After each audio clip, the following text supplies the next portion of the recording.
नमस्कार, आप देख रहे हैं इंडिया वॉइस। मैं हूं आपके साथ। जो इस बुलेटिन की शुरुआत करेंगे बड़ी जानकारी के साथ। दिल्ली से बड़ी खबर सामने आ रही है। दिल्ली में सीएम हेमंत सोरेन की तलाश। हेमंत सोरेन दिल्ली स्थित घर पर मौजूद नहीं है। सीएम हेमंत सोरेन के घर पहुंची थी ईडी की टीम। आधी रात तक घर पर ही थे हेमंत सोरेन। सूत्रों के हवाले से यह जानकारी मिल रही है। सोरेन की लोकेशन तलाश की जा रही है ईडी की ओर से। तो सूत्रों के हवाले से बड़ी जानकारी आपके साथ साझा कर रहे हैं। दिल्ली में सीएम हेमंत सोरेन की तलाश जो है वो की जा रही है और ईडी जो है आज उनके घर पहुंची थी और हेमंत सोरेन दिल्ली स्थित घर पर जो है मौजूद नहीं है और अब जो है ईडी उनकी तलाश कर रही है।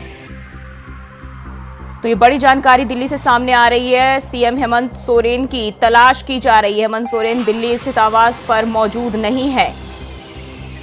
झारखंड सीएम के दिल्ली वाले घर ईडी की टीम पहुंची थी और उनके साथ जो है दिल्ली पुलिस भी पहुंची थी।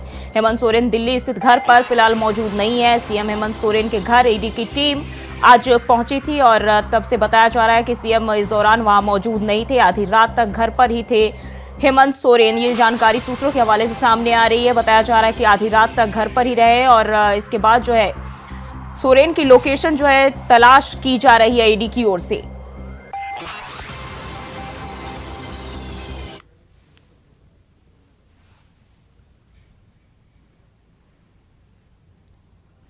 और इसी खबर पर ज्यादा जानकारी के साथ सादिक खान हमारे साथ जुड़ गए हैं। सादिक, दिल्ली में हेमंत सोरेन की तलाश की जा रही है। बताया जा रहा था कि वो घर पर ही है, लेकिन अब सूत्रों के हवाले से ये जानकारी मिल रही है कि वहां मौजूद नहीं है।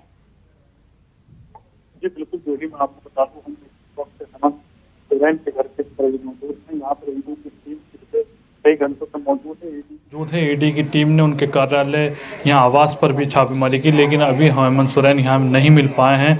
लगातार ईडी की टीम अभी भी उनके आवास पर ही मौजूद है। आप मेरे पीछे साफ तौर पर ये देख सकते हैं, हेमंत सोरेन का ये आवास है मेरे पीछे। इसी आवास पर हेमंत सोरेन, बताया जा रहा है कि सूत्र बता रहे हैं कि रात तक हेमंत सोरेन यहाँ पर मौजूद थे, लेकिन फिलहाल हेमंत सोरेन का अभी तक कोई पता नहीं चल पाया है। ईडी की टीम इसी घर पर मौजूद है। आप मेरे पीछे पूरा आवाज़ देख सकते हैं। ये हेमंत सोरेन का ये आवाज़ है जहाँ पर टीम पिछले कई घंटों से यहाँ मौजूद है। अंदर जो लोग हैं उनसे भी वहाँ पूछताछ कर रहे हैं, लेकिन अभी तक हेमंत सोरेन का कोई पता नहीं चल पाया। जी सादिक, किस बात से जो है हेमंत सोरेन डर रहे हैं, क्यों भाग रहे हैं? तारीख पर तारीख देने के बावजूद जब ईडी पहुंची है तो वो वहां मौजूद नहीं है। जी बिल्कुल, जो ही जिस तरह से लगातार समन पर समन भेजे जा रहे हैं, लेकिन हेमंत सोरेन की तरफ से लगातार उन्हें अनदेखा किया जा रहा है। जिसके बाद आज पूरी तरह से ईडी ने दिल्ली में इनकी घेराबंदी की, लेकिन अभी तक हेमंत सोरेन नहीं मिल पाए हैं। बताया ये भी जा रहा है कि हेमंत सोरेन के कार्यालय की तरफ से एक पत्र जारी किया गया है जिसमें 31 तारीख दी गई है, जिसमें वो 31 में पेश हो सकते हैं। जी, उनके रांची स्थित आवास पर भी जो है सुरक्षा व्यवस्था कड़ी कर दी गई है। और फिलहाल दिल्ली की बात कर ले, वहां क्या हालात देखे जा रहे हैं? जी बिल्कुल, दिल्ली में पूरी तरह से यहाँ पर अभी भी ईडी की टीम यहाँ मौजूद है, लेकिन लगातार पूरी तरह से टीम जो है हेमंत सोरेन को सर्च करने का यहाँ काम कर रही है, लेकिन अभी तक भी कोई पता नहीं चल पाया है। जी, अगर हम उनके आवास पर बात करें, अभी कौन कौन से लोग मौजूद हैं? क्या उनके तरफ से कोई जानकारी सामने आई है कि सोरेन इस वक्त जो है कहाँ है? क्योंकि ये खबर मिली थी कि रात तक तो वो मौजूद थे। जी बिल्कुल, हेमंत सोरेन के जो ड्राइवर थे 2 दिन पहले ड्यूटी पे थे, वही ड्राइवर यहाँ मौजूद थे। अन्य सदस्य भी अंदर आवास में मौजूद है, लेकिन अभी किसी ने भी बाहर आकर मीडिया से कोई बातचीत नहीं की है। लेकिन बताया यही जा रहा है कि हेमंत सोरेन को लगातार जो यहाँ पर भी लोग हैं वो भी संपर्क कर रहे हैं, लेकिन अभी कोई संपर्क हेमंत सोरेन से नहीं हो पाया। जी सादिक, एक बार चाहेंगे कि आप पीछे का जो नज़ारा है वहाँ काफ़ी ज़्यादा जो है सुरक्षा व्यवस्था कड़ी कर दी गई है, इसको दिखाएं, क्योंकि ये बहुत ही बड़ा मामला है और इसको लेकर क्या हलचल वहाँ चल रही है, ये तमाम चीज़ें जो है हम चाहेंगे आप हमें वहाँ से दिखाएं। जी बिल्कुल, आप ये मेरे पीछे देख सकते हैं, यहाँ पूरी तरह से सुरक्षा चाक चौबंद कर दी गई है। पुलिस यहाँ पर तैनात है। यही आवास हेमंत सोरेन का है, जहाँ पर आप साफ तौर पर देख सकते हैं कि पुलिस के अधिकारी यहाँ पर मौजूद हैं। ईडी की टीम अंदर मौजूद है। लगातार अभी भी ईडी की टीम जो अन्य सदस्य हैं अंदर, उनसे पूछताछ करती हुई यहाँ नज़र आ रही है। ये पूरी तरह से आप ये साफ तौर पर देख सकते हैं कि किस तरह से हेमंत सोरेन के आवास के बाहर पूरी तरह से पुलिस की चाक चौबंद सुरक्षा व्यवस्था नजर आ रही है। जी सादिक, सुबह से जो है इसके लिए ईडी की टीम जो है पहुंच चुकी थी सोरेन के घर पर, लेकिन अभी तक कोई भी जो है सुराग अभी तक उनको लेकर मिल नहीं पाया है। जी बिल्कुल, सुबह ईडी की टीम यहाँ पहुंची, कार्यालय पहुंची, लेकिन अभी तक भी कोई हेमंत सोरेन का पता नहीं चल पाया। इनके अन्य जो टच में लोग हैं उनसे भी जानकारी जुटाई गई, जिस तरह से सूत्र बता रहे हैं, लेकिन अभी तक भी टीम के हाथ कोई सफलता नहीं लग पाई है। जी, किस बात का डर है उन्हें? गिरफ्तारी का तो डर नहीं सता रहा जो ऐसे भाग गए बगैर बताए? जी बिल्कुल, लगातार समन पर समन जब भेजा जा रहा है उससे साफ तौर पर जाहिर होता है कि कहीं ना कहीं हेमंत सोरेन यहाँ गिरफ्तारी के डर से पूरी तरह से उन्हें सताता हुआ नजर आ रहा है। लेकिन जो झारखंड की तरफ से एक जो पत्र जारी किया गया है, जो बताया जा रहा है कि ईडी को वो पत्र भेज दिया गया है, जिसमें 31 तारीख को हेमंत सोरेन पेश हो सकते हैं, ऐसा दावा किया जा रहा है। जी सादिक, परिवार की तरफ से क्या कोई जानकारी मिली है कि कहाँ है इस वक्त? उनको लेकर कोई भी लोकेशन को लेकर कोई जानकारी सामने आई है? जी बिल्कुल, जो अंदर लोग अभी मौजूद हैं, ईडी की टीम, किसी से भी अभी बातचीत करने की कोई परमिशन नहीं दी गई है। अभी अंदर ही जो लोग मौजूद हैं, ईडी की टीम जब यहाँ से रवाना हो जाएगी उसके बाद ही शायद परिजनों से, जो अंदर लोग मौजूद हैं, उनसे बातचीत हो पाएगी। जी सादिक, इतनी बार समन भेजा जाता है और वो पेश नहीं होते, और अब जब ईडी उन पर, उनके यहाँ पहुंचती है, ईडी की रडार पर वो आते हैं, तो इस तरह से नदारद हो जाते हैं। कहीं ना कहीं ये बहुत बड़ा संकेत दे रही है। जी बिल्कुल, पूरी तरह से ये तो ईडी से जो डरते हुए यहाँ नज़र आ रहे हैं। लगातार पहले भी कई बार इन्हें समन भेजे जा चुके हैं, लेकिन आज जब हेमंत सोरेन बताया गया कि दिल्ली पहुँचे, तो रात में यहाँ हेमंत सोरेन की यहाँ लोकेशन बताई गई, जिस तरह से सूत्र बता रहे हैं। लेकिन उसके बाद जैसे ईडी ने घेराबंदी की, तभी से हेमंत सोरेन यहाँ लापता नज़र आ रहे हैं। अभी तक कोई भी उनका पता नहीं चल पाया है, लेकिन लगातार ईडी की टीम इस पूरे जितनी भी इनकी इन्फॉर्मेशन है उसे जुटाने के लिए यहाँ लगी हुई है। अंदर जो लोग मौजूद हैं उनसे भी लगातार पिछले कई घंटों से ईडी की टीम पूछताछ कर रही है। ईडी की टीम जैसे ही यहाँ से रवाना होगी उसके बाद ही कुछ साफ हो पाएगा कि आखिर हेमंत सोरेन कहाँ हैं। जी, क्या उनको ईडी के आने की खबर जो है पहले ही पता चल गई थी? जी बिल्कुल, जिस तरह से हेमंत सोरेन एक प्रदेश के मुखिया हैं, कहीं ना कहीं कोई ना कोई तो इन्फॉर्मेशन उनके पास रही होगी कि हेमंत सोरेन ईडी के हाथ नहीं आ पाए। जिस तरह से दिल्ली में थे हेमंत सोरेन, बताया जा रहा है कि वहाँ यहाँ उन्होंने कोई एडवोकेट थे, उनसे भी उनकी शायद मुलाकात हो पाई थी। लेकिन जिसके बाद जैसे ईडी ने यहाँ पूरा सर्च अभियान चलाया, पूरा एरिया को आसपास से कवर किया, लेकिन उसके बाद से ही हेमंत सोरेन ईडी के कब्जे से बिल्कुल बाहर होते हुए नजर आ रहे हैं। जी सादिक, पीछे का नज़ारा दिखाएं, क्योंकि ये बहुत ही अहम मुद्दा है और ऐसे में दर्शकों को ये जानना बहुत ही ज़रूरी हो जाता है। हम चाहेंगे कि आप पीछे की लाइव तस्वीरें जो है सीएम के बंगले की दिखाएं, ताकि वहां के सुरक्षा व्यवस्था और हलचल को लेकर जो भी जानकारी सामने आए वो पता चल सके। जी बिल्कुल, लगातार यहाँ हलचल तेज़ है, लगातार लोगों का आसपास में आना जाना भी यहाँ बना हुआ, अधिकारी भी यहाँ आ रहे हैं। पूरी तरह से आप साफ तौर पर ये देख सकते हैं कि सुरक्षा के पुख्ता इंतज़ाम यहाँ किए गए हैं। पूरी तरह से आसपास घर को पूरी पुलिस ने पूरा आवास को यहाँ घेर रखा है। लगातार टीम भी अंदर यहाँ बातचीत करती हुई नज़र आ रही है, लेकिन अभी ये सामने आप मेरे देख सकते हैं कि हेमंत सोरेन का जो आवास है उसका मुख्य द्वार है। इसी आवास से हेमंत सोरेन अंदर जाते थे, लेकिन अभी इस आवास के अंदर ईडी की टीम मौजूद है, जो लगातार अंदर जो सदस्य मौजूद हैं उनसे यहाँ पूछताछ करती हुई नज़र आ रही है। लेकिन अब जब टीम यहाँ से बाहर निकलेगी उसके बाद ही यहाँ साफ हो पाएगा कि हेमंत सोरेन आखिर कहाँ हैं और क्यों वो यहाँ ईडी से बचते हुए नजर आ रहे हैं। जी सादिक, एक बात और जो है वो हम जानना चाहेंगे, क्योंकि एक दिन पहले वो यहाँ आते हैं और अब जो है जब ईडी की बात जो है आने की उन्हें पहले से ही पता थी, तो यहाँ से वो गायब क्यों हो जा रहे हैं? जी बिल्कुल, कहीं ना कहीं ये गिरफ्तारी से बचते हुए गिरफ्तारी से बचते, या आप साफ तौर पर यह भी कह सकते हैं कि हेमंत सोरेन गिरफ्तारी से भागते हुए यहाँ नज़र आ रहे हैं। जिस तरह से ईडी ने इन्हें पहले समन भेजे, चाहते तो हेमंत सोरेन ईडी के समक्ष पेश हो सकते थे, लेकिन आज जब ईडी ने यहाँ घेराबंदी की उसके बाद एक आधिकारिक तौर पर एक पत्र जारी किया गया, जिसमें 31 तारीख कहा जा रहा है कि 31 तारीख का दावा है कि हेमंत सोरेन ईडी के समक्ष पेश हो सकते हैं। जी, और हमारे साथ अजय पांडे भी रांची से जुड़ गए हैं। अजय, रांची में क्या माहौल है इस वक्त, क्योंकि अब सीएम जो है यहाँ दिल्ली अपने आवास पर मौजूद नहीं है? जी, दिल्ली आवास से जो ईडी के दस्तक के बाद जो क्या है, यहाँ झारखंड की जो हलचल तेज है। सभी राजनीतिक पार्टी कांग्रेस जेएमएम जो है दोनों अलग अलग बैठक कर रहे हैं, और सीएम आवास के बाहर काफी संख्या में पुलिस बल तैनात किए गए हैं। हर पल वो स्वयं जो राज्य के मुख्य सचिव हैं वो जायजा ले रहे हैं। जी जी, इस वक्त उनका कोई भी सुराग जो है वो पता नहीं चल पा रहा है, कहाँ गए उनका कोई पता जो है अभी तक नहीं चल पाया। ईडी भी अभी जो है उनकी तलाश ही कर रही है। जी बिल्कुल, चूंकि वो पिछले 2 दिन पहले वो दिल्ली गए थे और दिल्ली से वो अभी तक लौटे नहीं हैं और सूचनाएं जो अभी तक प्राप्त हो रही है कि वो दिल्ली में ही हैं।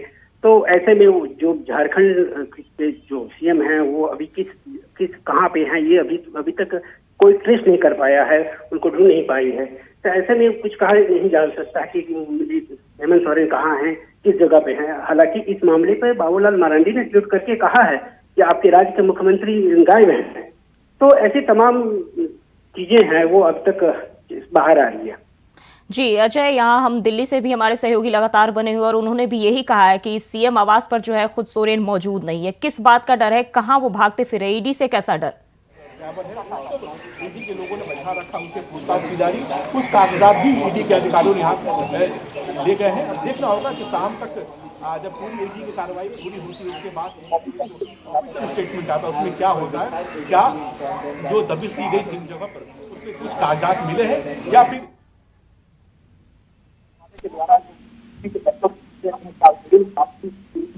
अजय, आवाज मिल रही है आपको? वेट करेंगे, उससे पूछताछ के खिलाफ।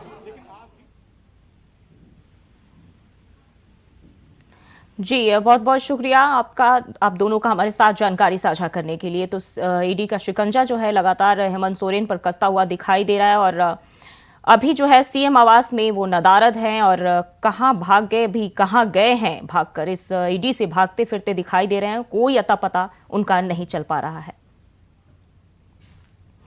और वहीं मथुरा से बड़ी जानकारी सामने आ रही है। श्री कृष्ण जन्म स्थान और शाहिदगाह का मामला, सुप्रीम कोर्ट में सुनवाई टली, अप्रैल में होगी दोनों एसएलपी पर सुनवाई। एससी में सुप्रीम कोर्ट में सोमवार को होनी थी सुनवाई। मुस्लिम पक्ष की तरफ से थी विशेष याचिका, सुप्रीम कोर्ट में चल रही थी 37वीं सुनवाई। तो श्री कृष्ण जन्म स्थान को लेकर जो है मथुरा से बड़ी खबर साझा कर रहे हैं। सुप्रीम कोर्ट में मामले की सुनवाई जो है वो टल गई है और श्री कृष्ण जन्म स्थान और शाहिदगाह के मामले को लेकर अब अप्रैल में सुनवाई होगी। दोनों एसएलपी पर अप्रैल में सुनवाई की जाएगी। तो सुप्रीम कोर्ट में फैसला जो है अभी फिलहाल के लिए टाल दिया गया है और अप्रैल में इसकी सुनवाई सुप्रीम कोर्ट में की जाएगी। तो मथुरा से बड़ी जानकारी साझा कर रहे हैं। मुस्लिम पक्ष की तरफ से विशेष याचिका जो है की गई थी और सुप्रीम कोर्ट में 37वीं सुनवाई जो है ये थी, जिसमें फैसला टल गया है।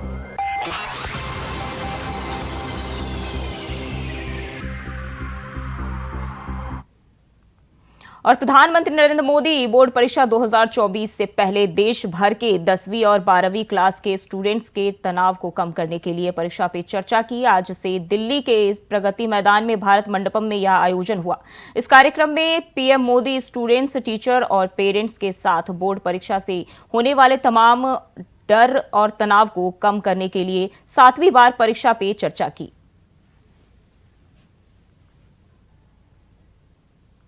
दूसरा सवाल यह है कि पूरे परिवार में मिसट्रस्ट है, ट्रस्ट डेफिसिट है और ये यानी आपकी बहुत अच्छी परिस्थिति को आपने पकड़ा है। आपने उसको प्रस्तुत तो ऐसे किया घर में कोई नाराज न हो जाए, लेकिन ये सोचने का विषय है टीचर के लिए भी और पेरेंट्स के लिए भी कि ऐसा क्या कारण है कि हम ट्रस्ट डेफिसिट पारिवारिक जीवन में अनुभव कर रहे हैं। अगर पारिवारिक जीवन में भी हम ट्रस्ट डेफिसिट अनुभव करते हैं तो ये बहुत ही चिंता का विषय है और ये ट्रस्ट डेफिसिट अचानक नहीं होती है, एक लंबे कालखंड से गुजर करके निकलती है और इसलिए हर पेरेंट्स को, हर टीचर को, हर स्टूडेंट्स को बहुत ही बारीकी से अपने आचरण को एनालाइज करते रहना चाहिए। आखिरकार माँ बाप मेरी बात पे भरोसा क्यों नहीं करते? कहीं न कहीं तो ऐसी बातें हुई होगी जिसके कारण उनका ये मन बन गया होगा। कभी आपने कहा होगा कि मैं अपनी सहेली को मिलने जा रही हूं और मां बाप ने अगर बाद में पता चला कि आप तो उस दिन उसके यहां गई नहीं थी, तो ट्रस्ट डेफिसिट शुरू हो जाते। यार उसने तो कहा था वहां जाऊंगी, लेकिन बांडी जब वहां गए नहीं, लेकिन आकर के कह दिया कि मैंने तय किया था उनके यहां जाऊंगा, लेकिन रास्ते में मेरा मन बदल गया तो मैं वहां चला गई थी। तो कभी भी ये ट्रस्ट डेफिसिट की स्थिति पैदा नहीं होगी। और एक विद्यार्थी के नाते हमें जरूर ऐसा सोचना चाहिए कि कहीं ऐसा तो नहीं है कि मैंने कहा था मम्मी आप सो जाओ, चिंता मत कीजिए, मैं तो पढ़ लूंगा, और मम्मी चुपके से देखती और मैं सो रहा हूं, तो फिर ट्रस्ट डेफिसिट हो जाएगा कि ये तो कह रहा था मैं पढ़ूंगा, लेकिन पढ़ नहीं रहा है, सोया पड़ा है। आप कहते थे कि मां मैं अब 1 सप्ताह तक मोबाइल को हाथ नहीं लगाऊंगा, लेकिन छुपके से दिख रहा है मां को घरे, तो फिर ट्रस्ट डेफिसिट पैदा हो जाती है। क्या आप जो कहते हैं उसको सचमुच में पालन करते हैं क्या? अगर आप पालन करते हैं तो मैं नहीं मानता हूं कि पेरेंट्स को या टीचर्स को इस प्रकार की ट्रस्ट डेफिसिट की स्थिति पैदा होगी, आपके प्रति अविश्वास का कारण बनेगा।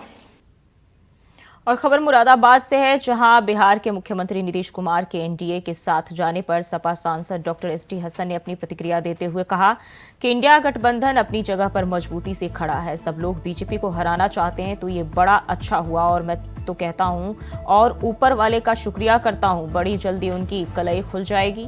अगर बाद में कुछ ऐसा हो जाता तो बाद में इंडिया गठबंधन को सरप्राइज करते, जो नुकसान पहुंचाते और वो ज्यादा खतरनाक होता। इलेक्शन के बाद ये उन्होंने लालच से किया है, उन्हें कुछ और नजर आ रहा है, क्योंकि उनका इतिहास है। 9 बार उन्होंने शपथ ली है, 5 बार उन्होंने पलटियां मारी है। अगर गठबंधन जीतता है तो हो सकता है वह फिर पलटी मार कर आ जाए।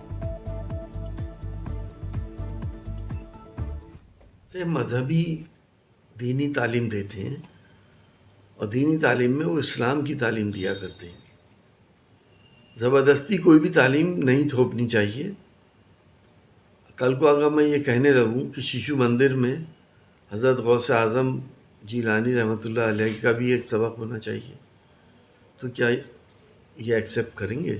उत्तराखंड की सरकार करेगी? स्कूलों के अंदर कुरान पाक की हिदायत का भी चैप्टर होना चाहिए। तो उत्तराखंड के जो मुख्यमंत्री हैं उनको आदत हो गई है कि कहाँ कंट्रोवर्सी पैदा करें, कहाँ हिंदू मुसलमान करें, और मुसलमानों की कहाँ दिल आज़ारी हो वो काम करें। उतना ही बड़ा बीजेपी में लीडर बन जाता है। तो मैं समझता हूँ कि वो कह रहे हैं लागू करेंगे, लेकिन इसे कोई एक्सेप्ट करेगा नहीं। वहीं खबर उन्नाव से है, जहां वित्त एवं संसदीय कार्य मंत्री सुरेश खन्ना ने बड़ा बयान दिया है। बता दें कि मंत्री सुरेश खन्ना भाजपा के लोकसभा कार्यालय का उद्घाटन करने उन्नाव पहुंचे थे, जहां उन्होंने कहा कि भाजपा हमेशा चुनाव के लिए तैयार रहती है और यहां एक चुनाव समाप्त होने के बाद दूसरी चुनाव की तैयारी शुरू हो जाती है। पूरे देश में एक बार फिर से मोदी को प्रधानमंत्री बनाने का माहौल है। तो वहीं मंत्री सुरेश खन्ना नीतीश कुमार के दोबारा एनडीए में वापसी करने पर बोले कि हम उनका स्वागत करते हैं। उनके इस मूव से एनडीए की सीटें बढ़ेगी और राजनीति में बहुत बड़े बड़े समझौते होते रहते हैं।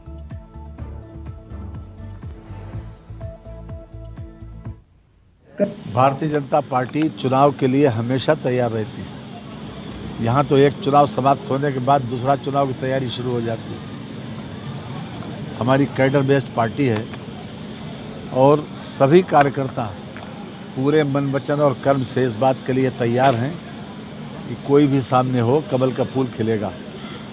आज पूरे देश में जो माहौल बना है कि एक बार फिर से मोदी सरकार, मोदी जी को फिर से एक बार प्रधानमंत्री बनाना है, ये पूरे देश का कॉमन कंसेंसस है और उसी की वजह से बहुत से फैसले आज ही हुए हैं और वो फैसले आगामी राजनीति को प्रभावित करेंगे और हमारी लोकसभा की सीटों में भी इजाफा होगा उससे।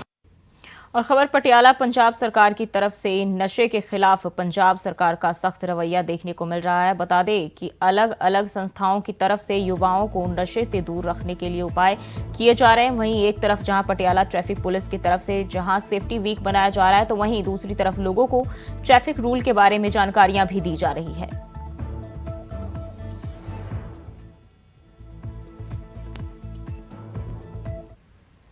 और हरिद्वार से मुख्यमंत्री पुष्कर सिंह धामी लाइव, क्या कुछ कह रहे, चलिए आपको सुनाते हैं।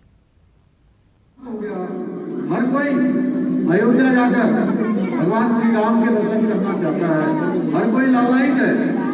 मैं ट्रेन में जा रहे हमारे सभी राम भक्त भाइयों बहनों को जब मैं अंदर आ रहा था, तब मैं उनके चेहरे पर जिस प्रकार का भाव देख रहा था, उन्हें शब्दों में बयान नहीं किया जा सकता है। जिस प्रकार के उनके मन में उत्सुकता है, जिस प्रकार की एक उत्साह है, उमंग है, क्योंकि सभी राम भक्त अपने वर्षों पुराने जो उनके स्वप्न है उसको साकार होते हुए, सच होते हुए देखने के लिए अयोध्या जा रहे हैं। भाइयों बहनों, मुझे पूरी उम्मीद है कि राम मंदिर हमारी संस्कृति का आधुनिक प्रतीक बनेगा और पूरे विश्व का सबसे बड़ा अध्यात्म का हमारा धार्मिक केंद्र बनेगा। हमारी शास्त्रीय जो आस्था है उसका प्रतीक बनेगा, हमारी राष्ट्रीय भावना का प्रतीक बनेगा और ये मंदिर करोड़ों करोड़ों लोगों का जो सामूहिक संकल्प है, उस संकल्प की शक्ति का भी प्रतीक बनेगा। श्री राम मंदिर आने वाली पीढ़ियों को आस्था और श्रद्धा का संकल्प हमेशा उनके मन में बना रहे, ऐसी प्रेरणा देगा। भाइयों बहनों, उत्तराखंड को भगवान श्री राम के आशीर्वाद से हमने भी देश का श्रेष्ठ राज्य बनाने का संकल्प लिया है। हम इस लक्ष्य की प्राप्ति के लिए निरंतरता से काम कर रहे हैं। मुझे पूरा विश्वास है कि भगवान राम की कृपा से, आप सब लोगों के आशीर्वाद से हमारा ये संकल्प पूरा होगा। मैं एक बार फिर से अयोध्या जाने वाले सभी राम भक्तों का, सभी राम भक्तों का इस अवसर पर बहुत अभिनंदन करता हूँ। माननीय प्रधानमंत्री जी का और रेल मंत्री जी का दिल की गहराइयों से धन्यवाद करते हुए आप सभी राम भक्तों को स्पेशल ट्रेन के संचालन की बधाई देते हुए अपनी बात को समाप्त करता हूँ। जय श्री राम, जय जय श्री राम।